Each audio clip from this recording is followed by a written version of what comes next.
Time management starts during the preparation phase. Now, you should be predetermined that okay, I am going to take this much time for this thing and this much time for this thing. It's not like what worked for me might work for you. I am a fast learner, or you can say I can't sit for a very long time and I don't make my own notes. I usually, read from pre-made stuff. I don't make my own flashcards. In my step 2 preparation, I did not make a single flashcard. Even if I tried to make, I had some flashcards in my U and I did not read it. I only use pre-made stuff because I can't make my own stuff. And uh, it's like if the things are done fast, they work for me. So time management starts during your preparation phase. Okay, which is the most effective way, to build yourself during this phase? I'll tell you this is the trick. Always and always do your U word in timed mode. Okay, wherever you are, whatever you are doing, always and always do your U word in timed mode.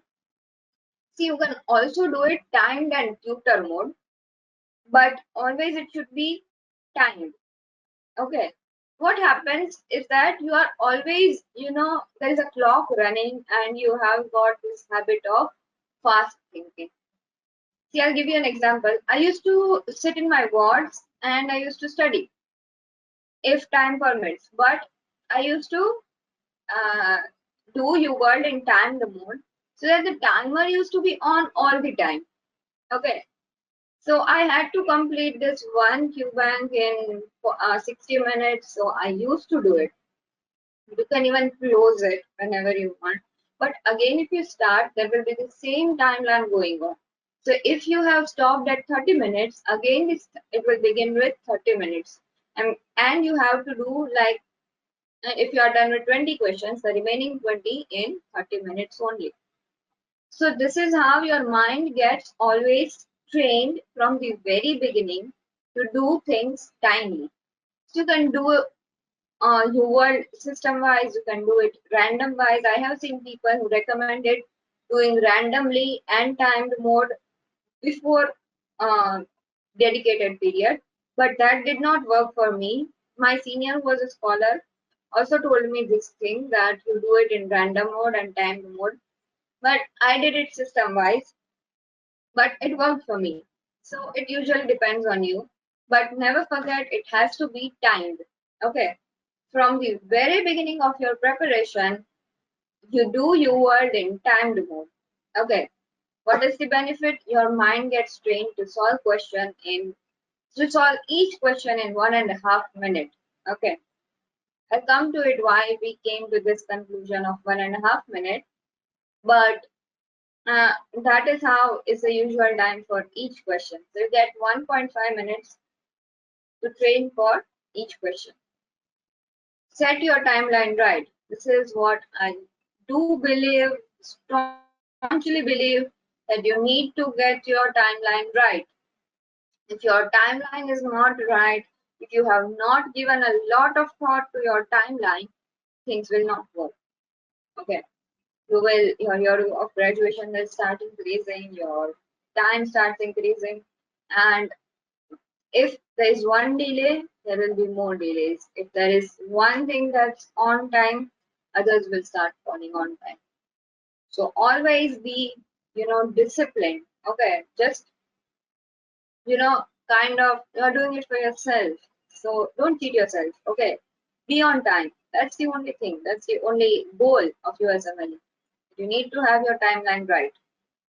Okay, so I have this pre-made timeline for medical students, I believe, who are in first year, second year, or third year of your med school. You can have pre-dedicated of a year. Okay. And dedicated, as I said, 2.5 months. You can even have dedicated of 3 months, 4 months. And do your step one before third first or during your third first or final year. Okay. And then in your final year and your internship, you focus on step two. So that by the time you are done with your internship, you are done with both of your steps. Then you can focus on, applying on USC, on research, which are the major things in your CV apart from your scores. Okay. For interns, I would suggest that if you're starting now, you should start watching videos first and you should try to complete videos in 4 months. Okay. 4, or you can say 5 or 6 months. Max to max 6 months. And after those 6 months, 2.5 months of dedicated, and then you give your step one. After that, you have 5 months of, proper, including pre-dedicated and dedicated preparation period for your step two, and then you give your step two. That is how during your internship and after it in 1.5 year you can cover both the steps. That is what I did. For post interns, if you are doing any kind of job, then that timeline would be still similar to interns. But if you are not doing any kind of jobs, I would suggest that you give your step one in like 5 months with 2.5 months of pre-dedicated and 2.5 months of dedicated, and your step two again in 5 months, so that you are done with the steps in 10 months. Okay, so that you do not waste another year and another year of graduation, and your year of graduation increases. For PGs, so for PGs, up till I know that during your R1 shift, obviously you are not going to have a lot of time. But during your R2 shift, R2 shift is the honeymoon phase of residency. Remember that. Anytime if you are given, because R3 has got a lot of responsibilities, R1 has got a lot of work to do. R2 is in the honeymoon phase. Okay, it is the best phase in your life. So I would suggest that you at least complete one step in your R2 shift and the next step during the starting of your R3 shift. So that by the time you are done with the residency, you are ready with your application. Okay, you do like mostly in India, residency ends in March. You can go for ULC in April, May, June, July, 4 months, 5 months, and you already have research experience being a resident. So that now you after your residency immediately you can apply. Okay. Thanks for watching. Please give a thumbs up and subscribe for more.